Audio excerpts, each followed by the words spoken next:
what any conversation real time without any lag, ya kan?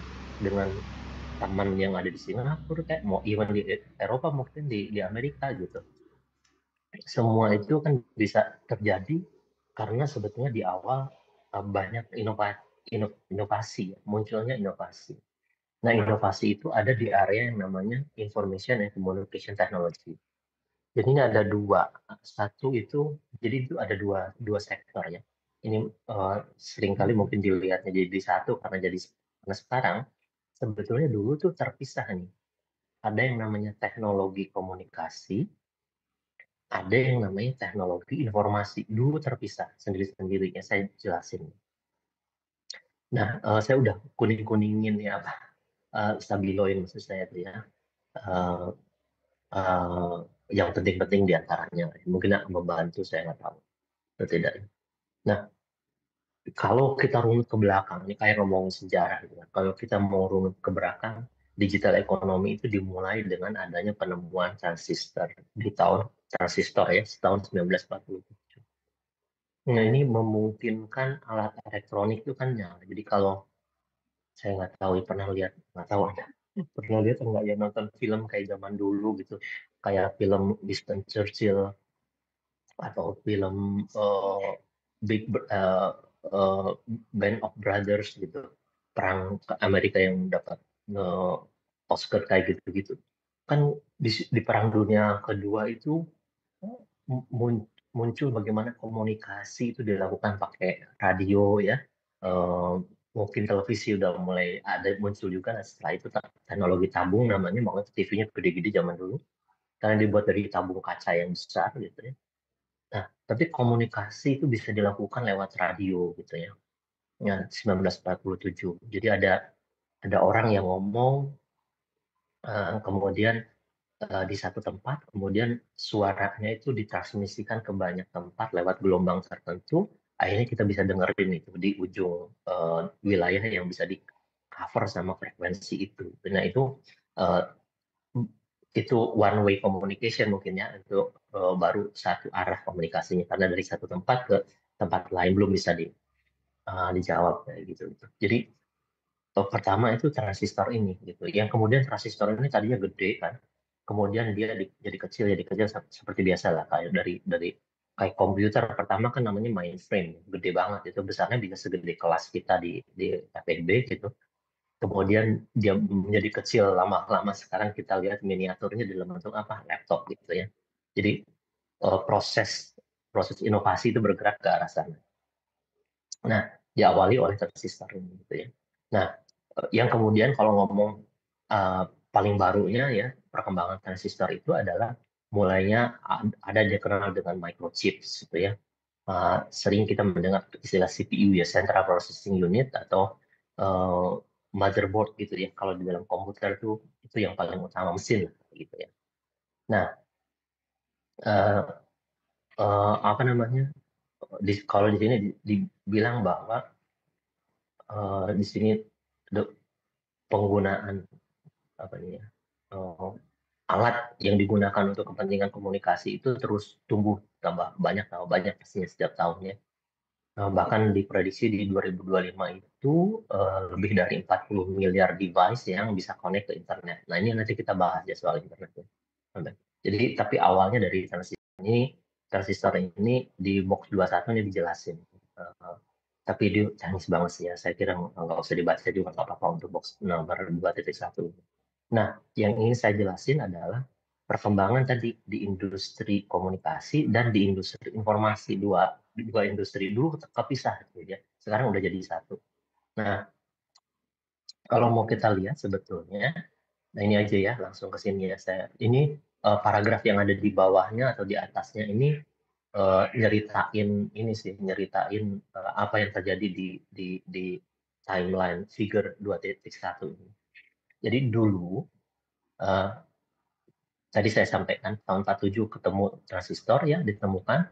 Kemudian transistor radio itu mulai digunakan pesat ya, di tahun 1954 ya kan.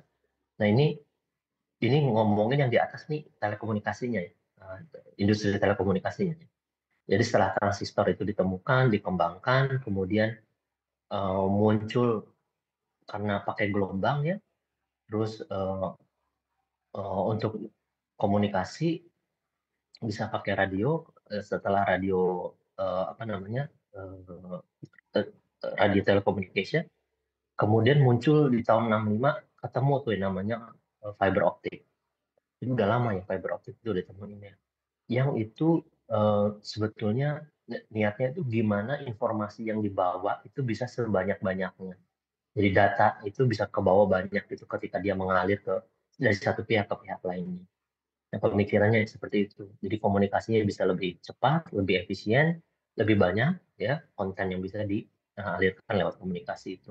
Muncul kemudian, ini cerita cepatnya ya, muncul kemudian yang namanya Nordic Mobile Telephone. Jadi telepon seluler pertama di dunia itu adalah dari Eropa, ya namanya Nordic Mobile Telephone tahun 1981.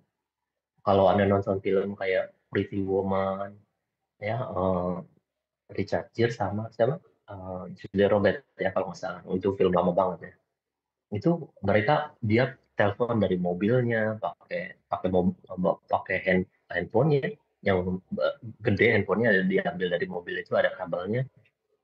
Eh, itu sering disebut sebagai Nordic Mobile Telephone. Nah itu udah mulai yang tadinya teleponnya adalah pakai apa namanya kabel ya rumah ke rumah. Jadi teknologi transistor ini kemudian dipakai telepon rumah dulu ya, telepon rumah. Jadi ada kalau sekarang mungkin Anda kan bisa pijit digital gitu ya, nomornya 021 sekian. Zaman dulu itu kita masih teleponnya harus diputar tuh dari angkanya. Saya masih ngalami waktu kecil itu ya. Jadi bahkan sebelum itu saya juga masih ngalami saking tuanya gitu. Mengalami itu kita teleponnya itu nggak pakai nomor. Jadi kita telepon angkat telepon langsung di balik telepon kita tuh ada yang nanya mau dihubungkan kemana.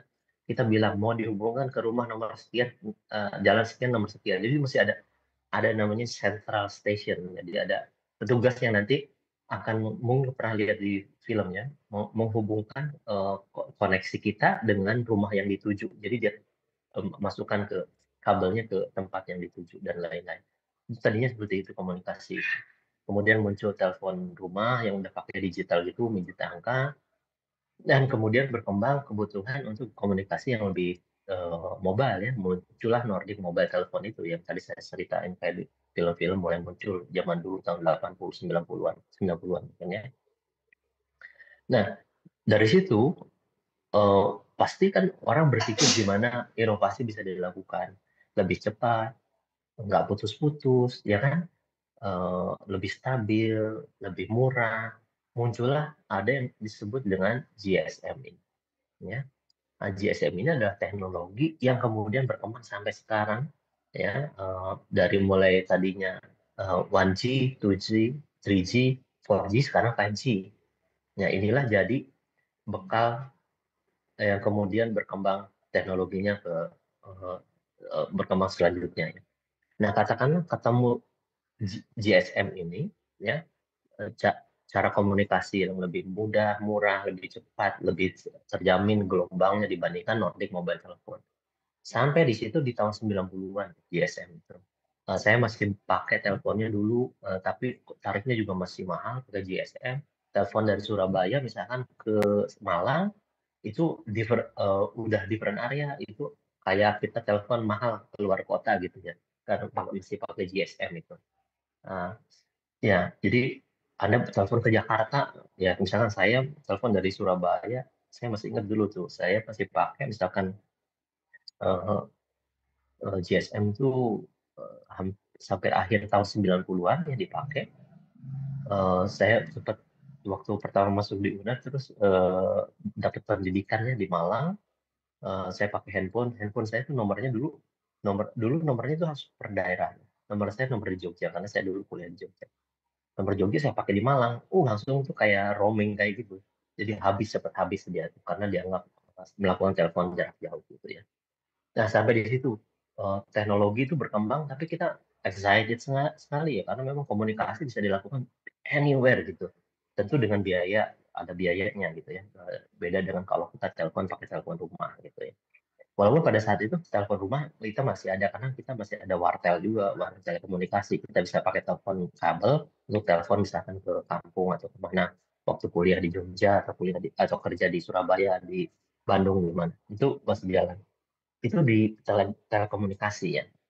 Nah, saya kok refleksi pindah ke information technology. Information technology itu sebetulnya teknologi ngolah informasi gitu ya. Ngolah informasi itu misalkan eh, gimana kita bisa dulu Anda saya nggak ngalami ya. Dulu saya masih masih ingat orang tua saya masih ngetik pakai mesin ketik biasa ya, secara manual. Ada kertasnya, kemudian kita ketik huruf by huruf nanti keluar ya paragrafnya dan lain-lain. Nah, kemudian kan ada pemikiran gimana sih bisa mengelola semua informasi ini bisa lebih cepat gitu ya. Sehingga kita bisa simpen datanya masih ada filenya dan lain-lain gitu bisa di print bisa apa segala macam itu zaman dulu. Nah tahun 1971 muncul microprocessor gitu ya. Nah yang kemudian ini menjadi di tahun eh, 60 hampir tahun 70 yang kemudian eh, orang-orang yang sekarang menguasai seperti Apple dan Microsoft akhirnya membuat komputer-komputer yang disebut sebagai komputer ya, di mana dia bisa mengolah semua informasi, ngitung di Excel lah, itu kasarnya ya. Terus buat ngetik di Word lah, mau buat presentasi di PPT lah, gitu. Katakanlah kira-kira seperti itu. Muncul PC tahun 1977. Ya, tahun 60-an masih mainframe namanya. Komputernya segede kelas tadi saya bilang yang kemudian itu dipakai di NASA. Kalau Anda lihat misalkan film apa ya, Hidden Figures gitu, nah Anda akan lihat itu komputernya segede apa, gede banget gitu ya, di NASA waktu itu ya. Untuk menghitung dan lain-lain gitu ya. Nah, tahun 1977 muncul PC, personal computer. Komputer ada CPU-nya, ada kotak CPU-nya, ada tabung apa namanya itu? Tabung layarnya gitu, kayak TV gitu dan lain-lain gitu ya. Yang kemudian berkembang lebih jauh saya nggak ngomongin MS-DOS, nggak ngomongin MTP ya itu bagian sangat teknis ya. Ya, karena setiap komputer tuh dulu basis aplikasinya adalah MS-DOS. Tapi kemudian berubah, berkembang, akhirnya muncullah laptop ya, versi miniatur dari personal computer. Nah, dari sini dua sektor ini merge, bergabung menjadi satu. Karena apa? Karena ditemukannya, nah ini dia, World Wide Web, WWW. Ya, yang kalau kita masuk ke internet pasti kita ngomongin WWW gitu. Walaupun kita nggak ketik lagi karena secara otomatis Chrome, apa namanya, Opera atau apapun ya aplikasi yang kita pakai eh, itu udah otomatis ada WW-nya di situ gitu ya, tanpa kita harus ketik. Tapi itu adalah jembatan kita untuk melakukan komunikasi dengan banyak pihak, gitu ya, yang menyebabkan kita bisa melihat informasi apapun yang kita mau di belahan dunia apapun. Nah, inilah yang disebut dengan penemuan internet. Jadi tahun 1993 muncul konsep atau eh, apa namanya itu apa yang disebut dengan internet, di mana komunikasi itu bisa dilakukan oleh seseorang tanpa harus pakai jaringan kabel misalkan. Nah, waktu waktu apa namanya PC ini ditemukan, kemudian laptop ditemukan, bagaimana kita komunikasi dengan yang lain bisa nggak bisa selama itu dalam satu jaringan. Nah, itu ada yang muncul yang namanya SMTP gitu ya. Jadi kita bisa lakukan, tapi kita harus connected by cable. Jadi dulu kita mau main game bareng, janjian ya pakai kabel itu dulu ya. Nah, tetapi dengan adanya internet ini, komunikasi kita no longer kabelless, nggak ada kabel gitu ya, nggak ada kabel. Kita komunikasi bisa dengan dunia lain, dunia di luar, katakanlah di luar benua Asia dan lain-lain. Thanks to penemuan dari internet ini. Dan ini nggak pernah dipatenkan by the way sama penemunya, didedikasikan buat humankind ya.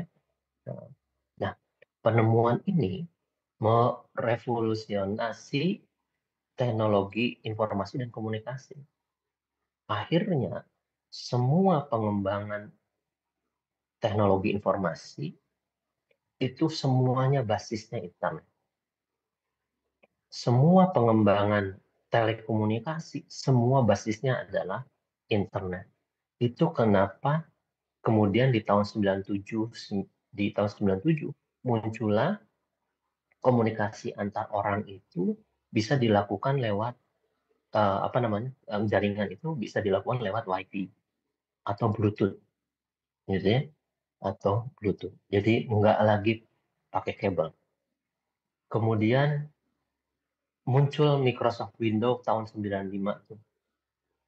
Ya. Jadi itu udah far way back ya. Tahun 95 mereka udah punya company yang udah berkembang sangat pesat dan saya termasuk salah satu waktu saya tahun 95 tuh kayak ini masih SMA. Pertama kali menggunakan Microsoft Windows. Sesuatu yang luar biasa di mana kita terhubung sama PC dan internet, kemudian kita bisa ngetik dengan cepat, kita bisa ngeprint, walaupun dulu ngeprintnya pakai kayak di toko-toko itu yang ada suaranya ya, namanya dot matrix printer, klik klik klik klik klik klik bunyi kayak gitu. Nah, nggak pakai laserjet atau inkjet yang seperti sekarang. So it's a revolutionary step waktu itu gitu ya. Nah, jadi akhirnya apa? Kebutuhan untuk ngitung dulu sih kayaknya belum Excel ya. Dulu namanya ada, saya lupa namanya ya. Eh, oh, oh, Windows ini newcomer ya, karena sebelumnya juga lewat komputer udah ada kalau nggak salah namanya DBase ya sama MS, not MS Word tapi eh, saya lupa. Dulu saya pakai itu, kemudian muncul Microsoft kemudian menarik ya. Dulu pendekatannya adalah kalau mau pakai Microsoft, Anda mungkin nggak ngebayangin. Mereka bilang kalau mau pakai Microsoft, maka Anda harus bagikan Microsoft itu secara gratis ke orang lain. Kayak ini imagine sesuatu yang nggak pernah muncul sekarang gitu ya. Dulu itu untuk menghancurkan pemain lain, Microsoft membolehkan kita mengcopy sebanyak-banyak ke orang lain aplikasinya gitu di komputer kita. Jadi akhirnya Microsoft waktu itu benar-benar merajalela dan perusahaan-perusahaan lain yang udah ada sebelumnya kolaps ya. Karena kemudahan-kemudahan yang dikasih sama Microsoft dalam aplikasinya waktu itu. Muncul WiFi, muncul Bluetooth, kemudian mulai Google Search. Nah, ini tahun 98 sesuatu yang luar biasa gitu ya. Waktu itu ketika kita mau cari informasi apapun kemudian pakai Google Search ini kayak dewa gitu yang ngasih tunjuk ada di sini, ada di situ, sesuatu yang luar biasa pada saat itu. Dan kemudian Netflix juga mulai berkembang di 98 walaupun pada saat itu masih digital eh, apa namanya masih persewaan film ya dia ya, masih persewaan film gitu. Kayak Blockbuster gitu di Amerika tuh. Sama-sama Amerikanya. Kemudian 3G muncul di 2003. Nah, inilah revolusi gimana kan pertanyaannya gimana kalau handphonenya pengen cepat apa namanya koneksinya cepat teleponnya lebih reliable nggak putus-putus muncul 3G tahun 2003. Setelah itu karena koneksinya makin bagus dan lain-lain ya muncul kemudian Twitter, YouTube, Facebook, Skype. Dulu saya ada pelanggan Skype. Wikipedia juga muncul, iPhone, Android muncul di 2007. Ini dua platform communication technology ya, yang sampai sekarang mungkin kayaknya yang terbesar ya, pakai iOS sama Android ya. Yang dari situ juga muncullah kemajuan-kemajuan tuh dalam bentuk service, misalkan ada Uber, sharing ekonomi ya sama ya. Airbnb juga muncul, Spotify, ada Dropbox waktu itu. Eh, nah, sejak munculnya 4G tahun 2009, muncullah IoT. Ya, nanti saya jelaskan IoT itu apa di belakang. Ada Bitcoin di 2009, di 2018 ketika Olimpik itu muncul 5G yang kemudian kita pakai sampai sekarang. Jadi apa yang kita bisa lihat adalah penemuan internet itu mengkonvergensikan kemajuan eh, antara telekomunikasi dan ilmu information technology. yang pada akhirnya dua hal ini yang basisnya semuanya internet, yang tadinya telepon tadi contoh ya, telepon dulu pakai telepon rumah berubah menjadi pakai Nordic Mobile Telepon, Nordic Telepon kemudian berubah menjadi GSM, bisa pakai mobile dibawa kemana-mana gitu ya. GSM kemudian muncul 3G, muncul 4G yang akhirnya komunikasi itu sekarang benar-benar Anda bisa melakukan tanpa, dalam tanda kutip ya, tanpa biaya Anda komunikasi dari satu belahan bumi ke belahan bumi lain. Only through internet. Jadi tanpa ada biaya. Kecuali Anda, ya itu kita pasti langganan kan, pakai prabayar atau pasca bayar terserah. Tapi almost without variable cost maksud saya ya. Jadi adanya cuma fixed cost doang. Dari segi komunikasi, dari segi information, many things lewat internet kita bisa melakukan pendalaman informasi, bahkan develop bisnis lewat itu. Ya kan? Semua informasi yang ada di internet kita bisa store datanya, kita bisa gunakan kayak tadi itu melihat preferensi konsumen lewat perilaku konsumen ketika dia pakai Twitter, pakai YouTube, pakai Facebook, muncul algoritma yang kemudian menyesuaikan sebenarnya Anda penyuka apa gitu ya, atau punya hobi apa dan lain-lain, yang kemudian muncul jadi advertising yang digunakan oleh Google yang di-customize untuk customize untuk Anda sendiri. So the business, the digital economy cannot be happen without the development of this telecommunication and information technology. So kenapa chapter ini penting kita baca gitu ya, walaupun kita bukan orang teknik, tetapi this is the apa namanya tuh the enabler, the success factor of the digital economy. Karena ada konvergensi teknologi antara informasi sama telecommunication. Itu ya, ada pertanyaan nggak? Mas itu.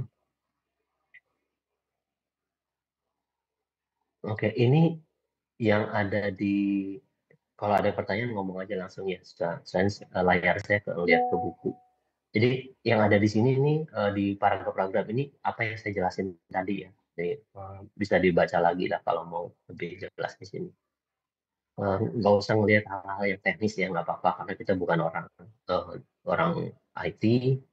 So just the ideas mengenai bagaimana apa namanya teknologi informasi, teknologi komunikasi ini berkembang, converge through internet gitu ya.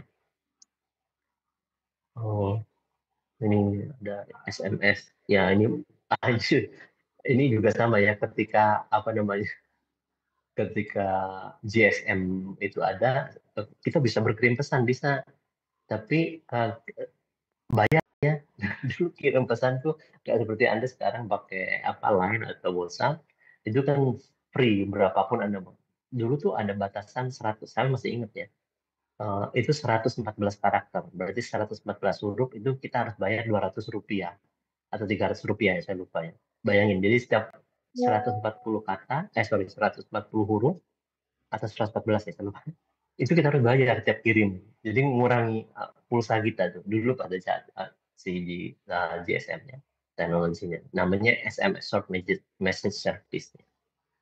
Nah, sekarang kan di WhatsApp gitu, di Line gitu kan. Ya udah itu karena apa?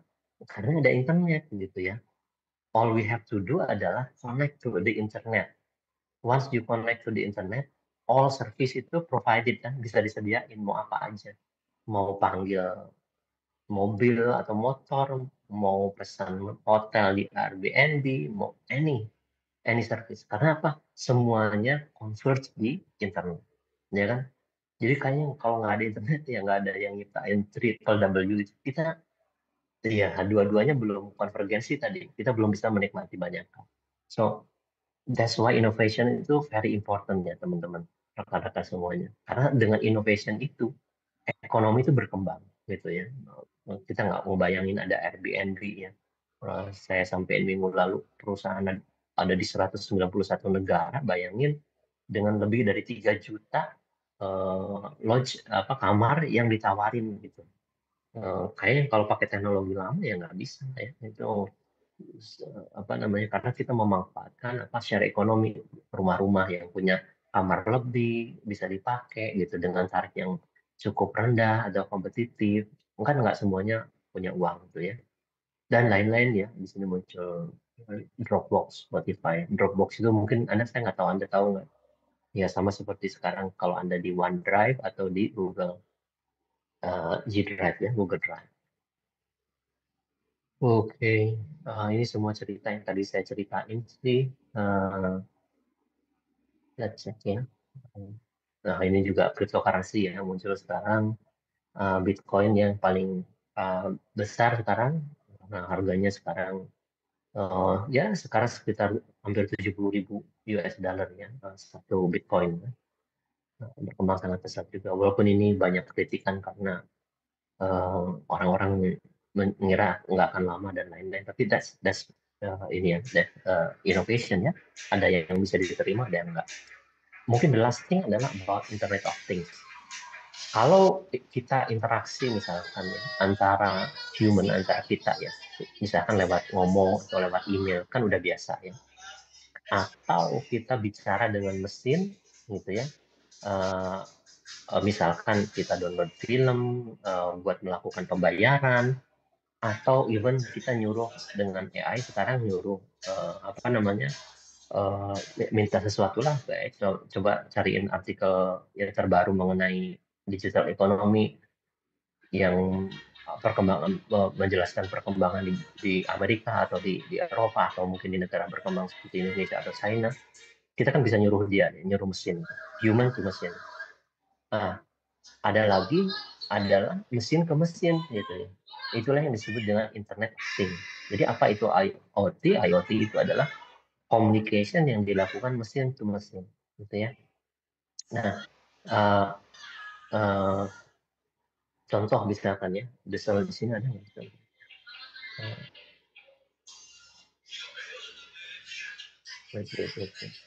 Banyak sih sebetulnya.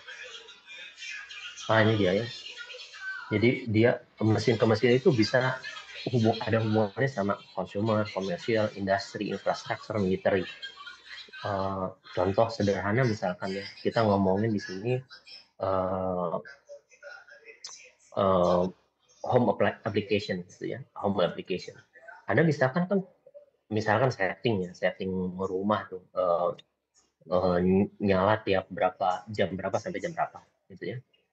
Kemudian dari situ mobile seluler Anda akan connect ke receiver di rumah Anda dan dia akan bekerja tiap hari. People atau person only setting one time dan wala gitu kan setiap hari dia akan bergerak sesuai dengan mesin nyuruh ke mesin gitu ya. Medical supervision misalkan ngasih ngedrop apa namanya tuh apa namanya infuse ya ke pasien gitu ya, itu kan udah by mesin kan, tinggal di setting by komputer dan dia akan terus ini ya, kalau habis dia akan ngasih informasi dan lain-lainnya banyak. Yang paling kentara ya industri 4.0 ya kan, di mana production tuh ya udah dibiarin terjadi aja, tinggal dikasih tahu dari jam berapa ke jam berapa semuanya akan bekerja gitu mesin itu di brandware-nya dari mana, dari komputer gitu. Jadi once you set di awal, komputer akan ngasih perintah ke mesin akan bekerja terus seperti itu. Dan dari situ kualitasnya terjaga ya, karena uh, uh, almost zero error ya dari karena nggak ada intervensi manusia katakanlah setiap tahap proses itu gitu ya. Di sini juga mungkin ada beberapa contoh misalkan di sini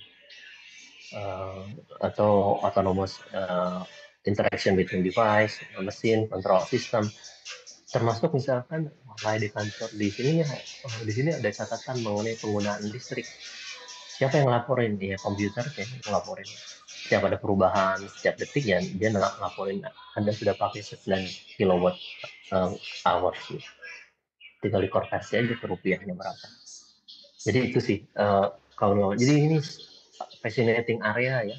Jadi saya dorong sih rekan-rekan untuk explore lebih banyak artikel. Jangan cuma mengenai Indonesia ya, ambil yang di luar sana. Makanya saya saranin ambil dari artikel Scopus. Kan di luar sana banyak banget perkembangannya dan sangat menarik. Itu akan membantu kita lebih tahu lebih banyak mengenai gimana ICT ini shape di ekonomi gitu ya. Saya kira itu sih tambahan dari saya. Ada pertanyaan? Mudah-mudahan tambah paham ya, atau tambah tertarik gitu. Ada pertanyaan?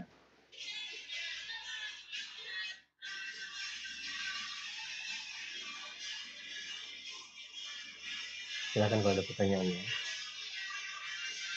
Saya sambil send sebentar ya.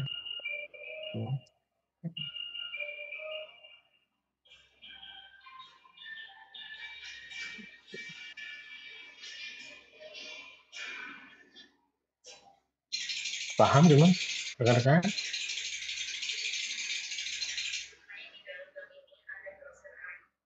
Sekarang hari Senin.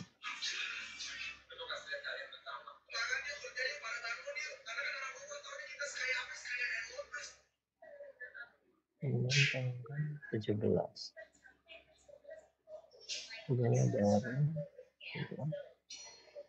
Silakan kalau ada pertanyaan.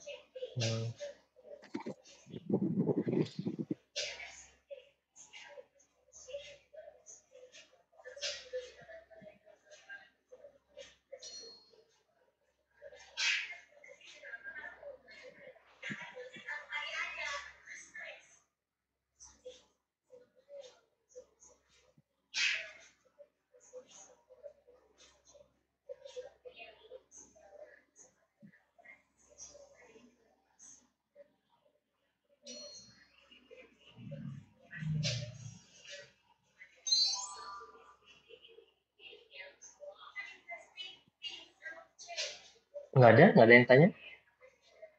Dulu? Belum ada. Nggak ada.